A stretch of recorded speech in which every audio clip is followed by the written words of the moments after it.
Hello, hello, hello, ladies and gentlemen, and welcome to another Maniac Monday. I know we were off last week, but we're back. The live chat is up.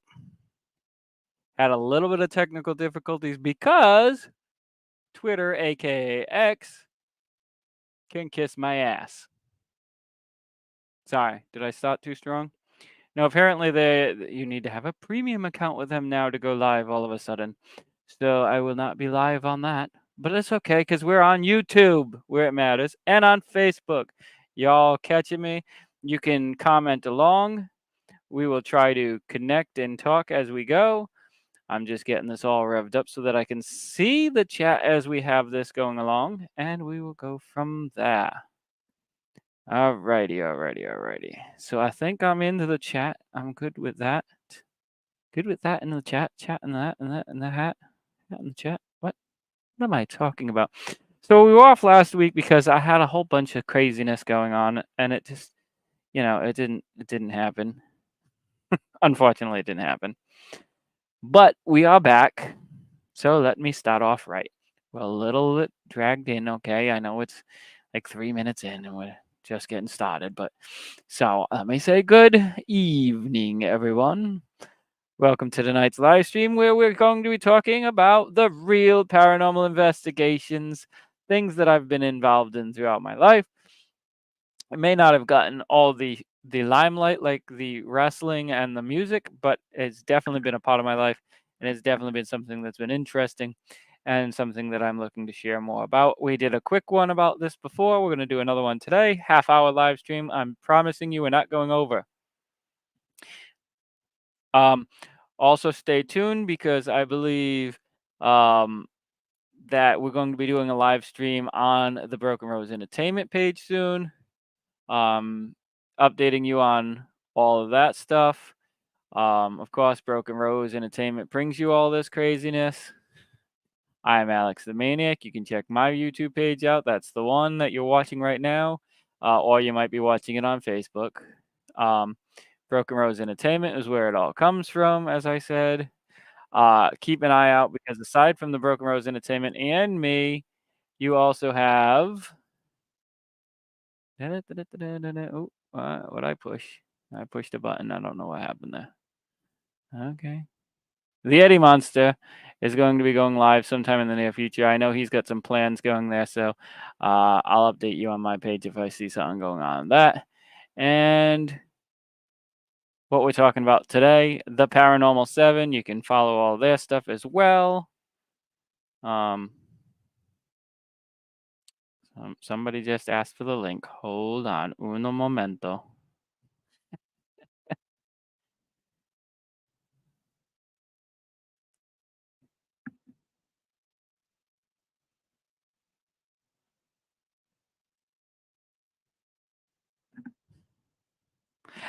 All right. So here we are. We are live.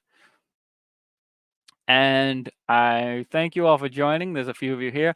The last one that I did about the music and stuff, I believe is the highest viewed one so far of my lives. And they've been coming up each one, and I hope they continue to. And I thank everybody straight out for their involvement in making that possible. So let's see. The Paranormal 7 is a group of investigators, and it has changed who's been involved over the years here and there and all that fun stuff. But I want you to check out that channel. Let me put that link up again one more time for you. Right there. Check that out at the Paranormal 7 RI. That's how you find them. Go ahead and check that out. This video will be in their 2024 playlist as well. Some of the videos from the past are not on their page itself, but if you go into the playlist, you can check the year and you'll be able to see videos from those years. We did a whole bunch of stuff over the years that was never put on film or not filmed at all, and I'm going to talk about some of those stories today and some of those stories in the future as well. And I'm going to look to get some more people involved in the paranormal to come on board on one of these shows sometime in the near future. So, speaking of the paranormal, do y'all see what's behind me? Just lurking there. No? Let me move out of the way. Oh, I'm moving the wrong way. Let me just bring him a little closer for you all to. I love all things spooky. Okay, I'll admit it. Halloween's my favorite holiday. Let's be realistic. Yeah, we know that maniacs into the creepy stuff. But part of that is the real side of it, the actual paranormal stuff that happens in the world. And I've been lucky enough or unlucky enough to experience a lot of paranormal activity in my life from a young age. And I do want to write a book on that and talk about that more. And I hope that I get the chance to. Um, so For all those of you new to anything about the Paranormal 7 channel, we explore all things supernatural from ghostly encounters to all kinds of unexplained phenomenon. Don't forget to like, subscribe, and hit the notification bell to stay updated on our latest content. I promise you there will be more content coming soon. There's been some recently, and we got a lot more stuff coming soon. And we're going to try and get even better quality videos out soon. Some of the past has been a little rugged, and we're getting definitely going to get better on some of that. So, working on that. What I'd like to start off uh, this particular episode with is actually getting into some of the details about paranormal investigation in general. So, not just my experiences, but things that you may not know if you're new to the world of paranormal investigation. So, we're going to talk about some different types of activity that happens in the paranormal world, and then I'll share some experiences with some of these things as we go on later in.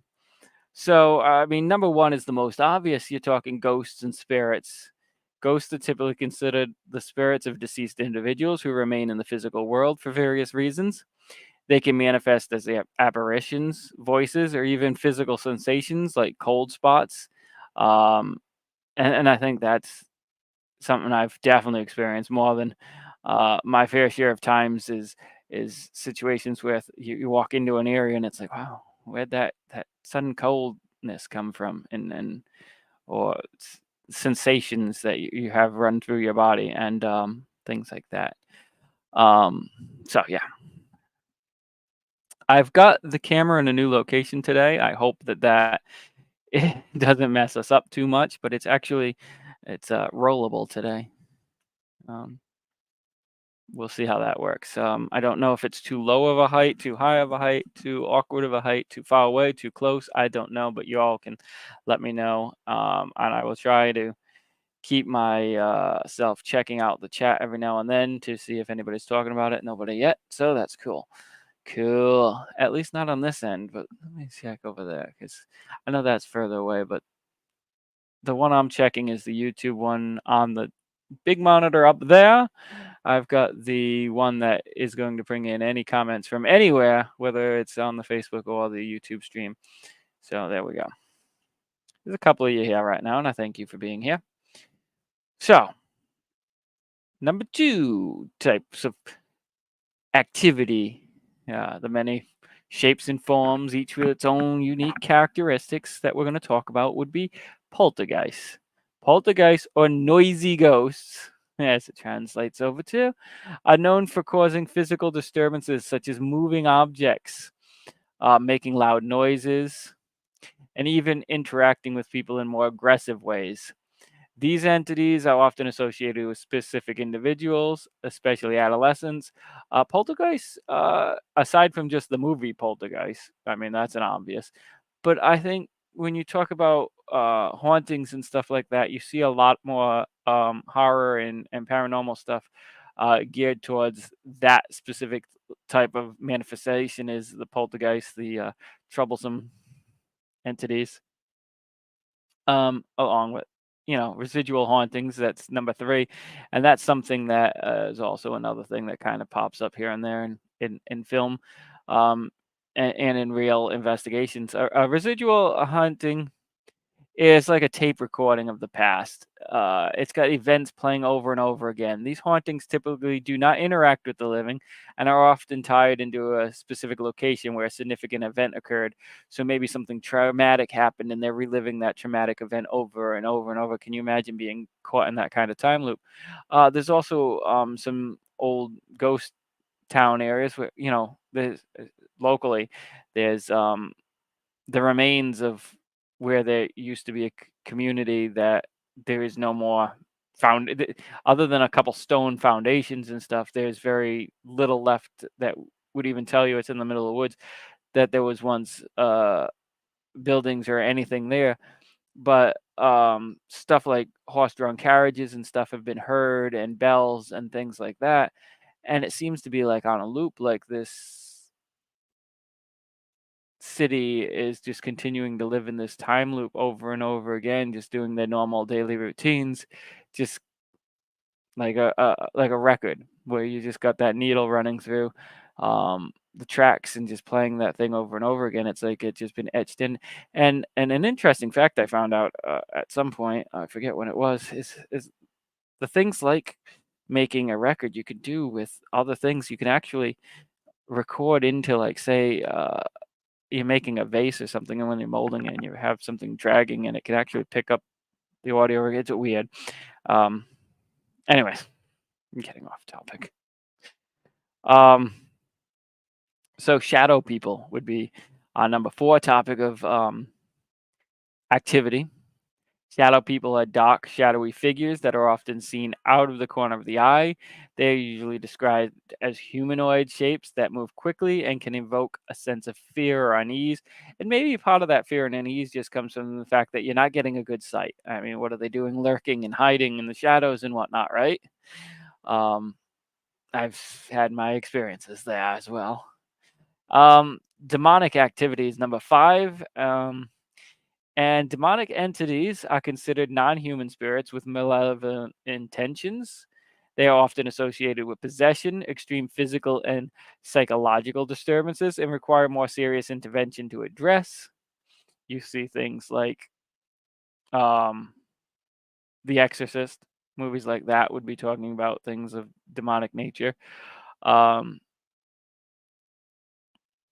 and there's, it all the way back to biblical times. You got stories of possession and things like that happening. So, it's funny because, and I'll stop for a second to comment on this. You get a lot of people that are super religious that say they don't believe in the paranormal because, and then you open up the same book that they believe in, and there's all kinds of examples of the paranormal in it. So, explain. No? Okay. Um, and then I want to stop for a second and talk about one other kind of paranormal occurrence. There's more.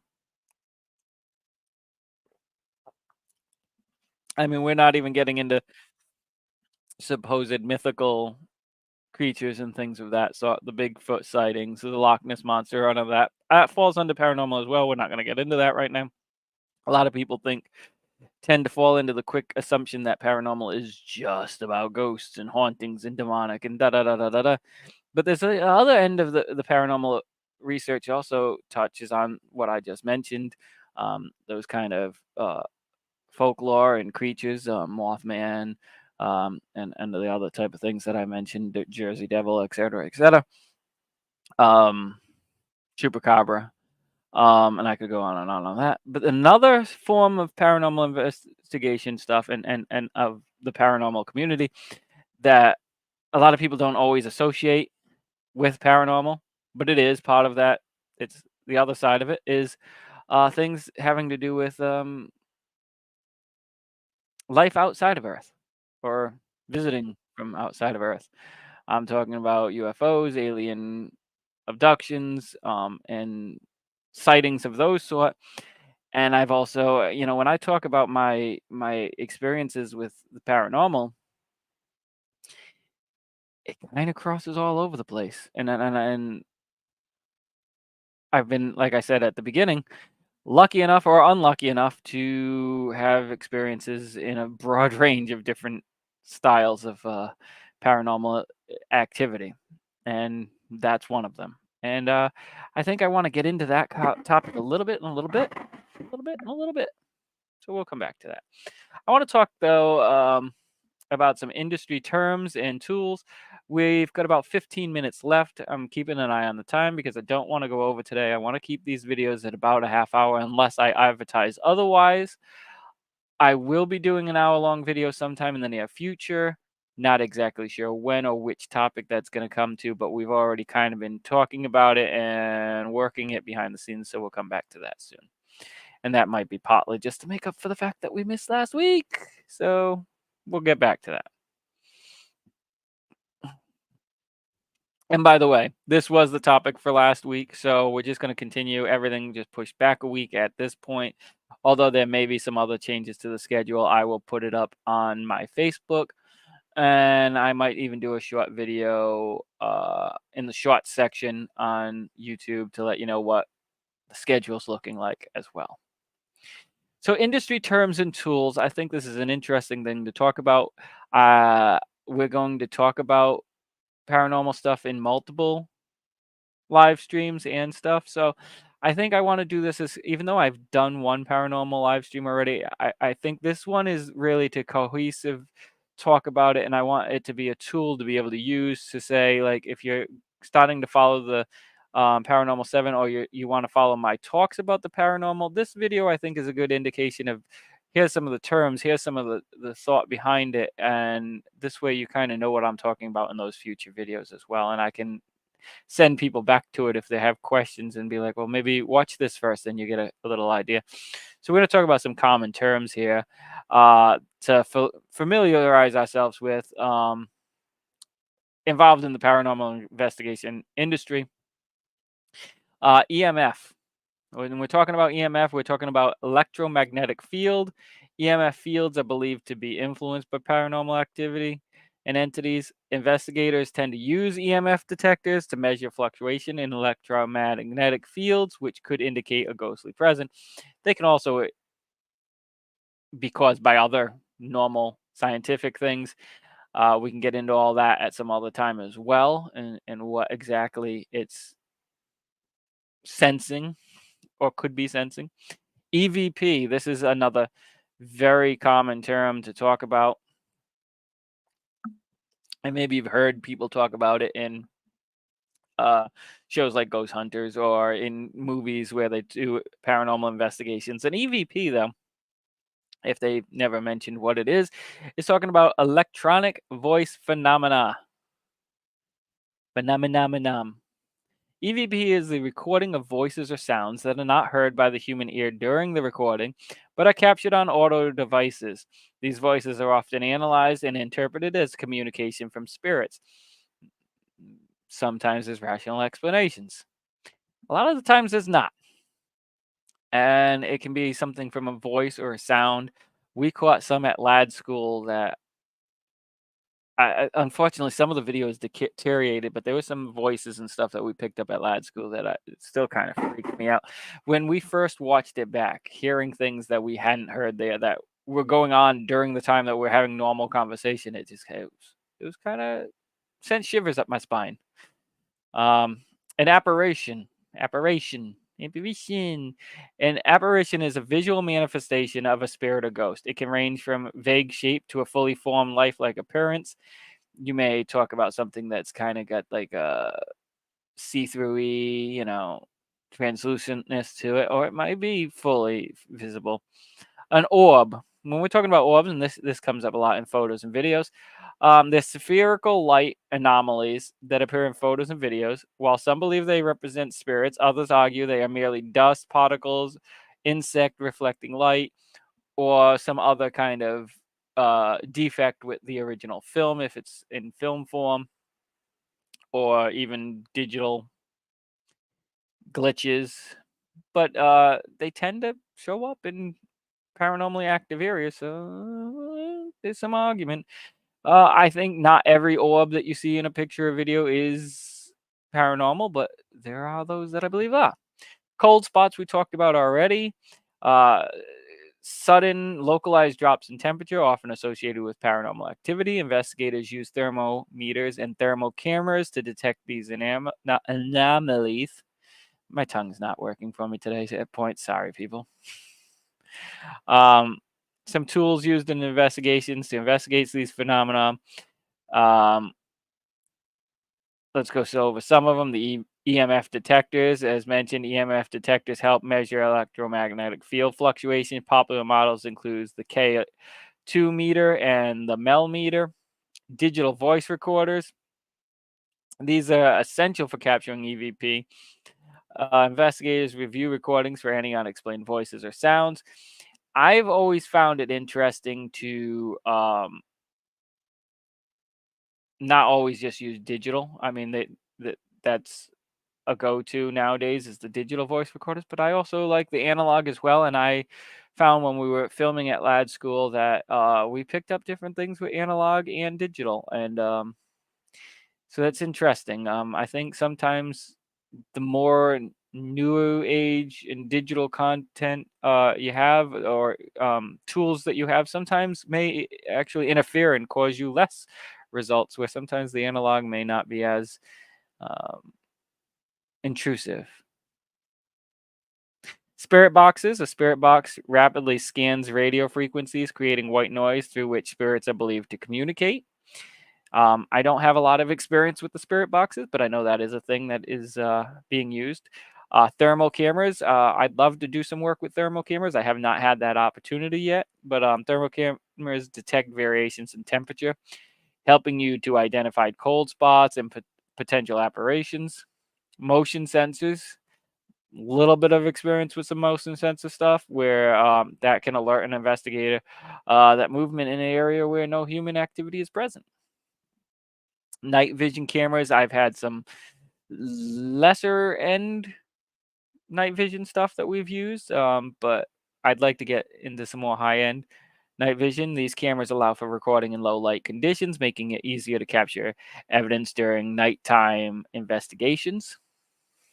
Um, and by the way, along the way, I know the chat last week was not last week, the week before was pumping, and I just want you all to know that if at any point you want to chime in on the chat, if you have questions or whatever, if I see it, I promise I will talk about it through the video.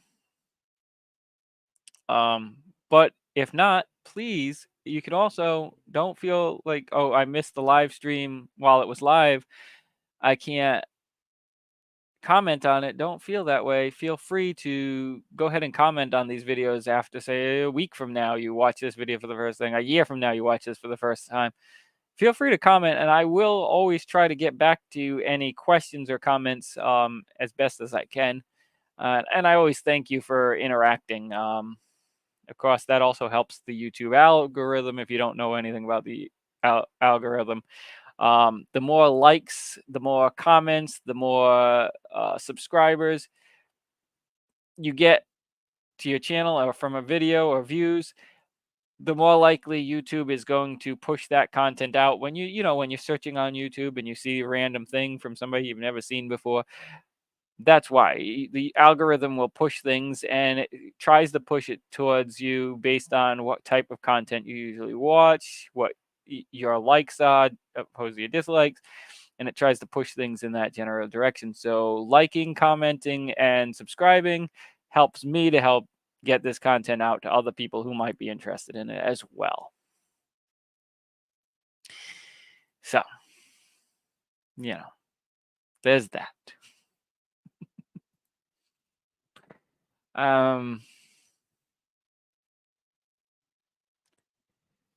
Let's see, where are we? We got about 5 minutes left. Okay, yeah, we had about 5 minutes left. We're not doing too bad actually in that sense. So, I guess I'll use this 5 minutes to talk about a couple real experiences that I've had over the years. And now that I've got through a bunch of the terms and whatnot, I guess that means that next time I do a film about the paranormal, I can really get into more about actual specific events and stuff. I've had a lot of experiences with the paranormal. Even before getting involved with the Paranormal 7 as a kid, I had some hauntings in one of the house I lived in. I had some experiences in the woods, and I talked in the last one about some occurrences up in Maine. I would like to talk about, and I don't know if I talked about this last time, and I probably didn't. I'm gonna go for a second into my beliefs about the, you know, there being visitors or people that are watching us or interacting from other worlds. Listen, the universe is so huge. The what's out there is so vast compared to what is here on this one planet that I find it very hard to believe that we are the only living creatures in all of space. And who knows what other technologies, and I mean, look at how fast our technology is growing. Think about a planet that may be much older than ours, because in the grand scheme of things, our planet's not super, super, super old, right? So think about there being planets that are much, much older than ours that may have had life started much, much, much earlier on. And think about how much time they've had to progress their technology and stuff. So to think that they may be able to travel light years away or whatever, it's not that hard to believe that technology is probably there, because look at how far we've come. Look at what AI is doing even right now. I mean, it went from science fiction in the 80s and 70s and whatnot to very realistic now, if you look at what's going on, and it's scary, actually, some of it. So I want to talk about one specific incident. 2003, I was filming a backyard wrestling night. We had wrapped for the night. We were getting ready to leave, packing up the cars. We were in Central Falls, Rhode Island. And off in the distance, I saw something come from the sky down. Think a firework in reverse coming downwards, right? Green light. It must have been 2, 3 weeks later, maybe a month later. And I had talked about that. I was the only one that seen it that day. So I was like, maybe it was something else. Maybe I was just seeing things. Maybe I was tired. I don't, whatever. Maybe I had a concussion. Whatever. Rule it out, right? So we're a little while after that, and we're out doing an investigation. We went up to Maine, and there was a group of us, 2 cars, communicating with each other over walkie-talkies. And we turn around, and as we're coming out to leave the area, and it had been a weird night, and we had some stuff happen throughout the whole night. We're getting ready to leave, and towards the beach, this is like a very, like, basically all summer for the most part. There's some people with year-round houses, but for the most part, this section of the lake that we were at, it's where I used to vacation at my grandmother's cabin, and then it's mostly all cabins there. So, and this was winter time, so was pretty deserted at this point. It's winter. Let me put that out again. It's not like 4th of July or something like that, where fireworks would be a thing to even expect. And out of the sky, straight down to the beach, sand, green light, boom. I look at the other guys and gal in my car, and we start talking about it, and I'm like, "So I'm not the only one that's seen that, right?" And I'm like, "That's what I seen that day." And as we're communicating that, we get a radio from the back car going, "Did you guys just see that shit? What the hell was that?" So there was 7 of us there that night, and like I've talked about before, the 7, even though it wasn't the same people all the time, we did end up with 7 people with us, oddly, on no purposeful thing, more often than we had non-7.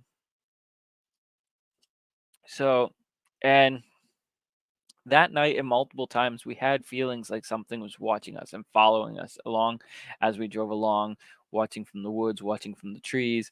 Maybe we were being paranoid. Maybe, I mean, it was middle of the night. I mean, I'm talking late, early morning almost, by the time we got home.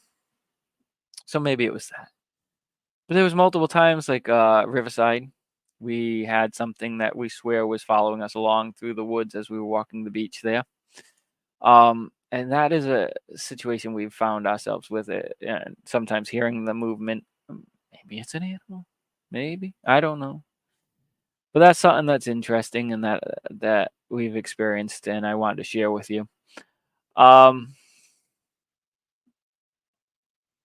well, I'd love to share more, but it's that time, folks. It is 8 o'clock.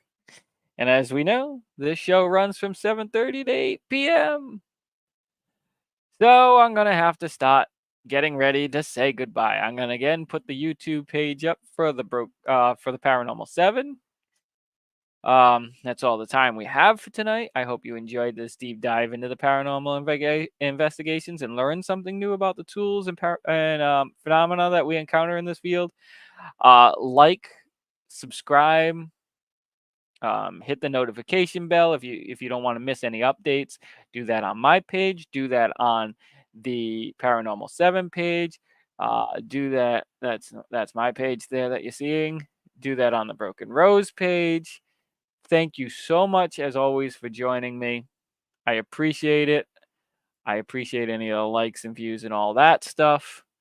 And I will be here again next week. What the topic is going to be, I'm not 100% sure. But we have been talking about the paranormal on this night, and I thank you so much for being a part of it. If you want to know more about it, ask, and I will promise you I will try to get through it in the next video about this. And I'm going to try and do better about promoting in advance what the topic's going to be for the weeks, because I know not every topic's for everybody. Thank you guys. I love you all. Good night. Continue to enjoy the spooky if you're like me. Get out and look at some paranormal investigation stuff and tell me what you think. And if there's places you want to see us investigate, let me know, because we're definitely going to start hitting the road and getting into some more activity. And if you're interested in joining us, we're looking to put some more people together to go out and do these types of things. Thank you all. Have a good night.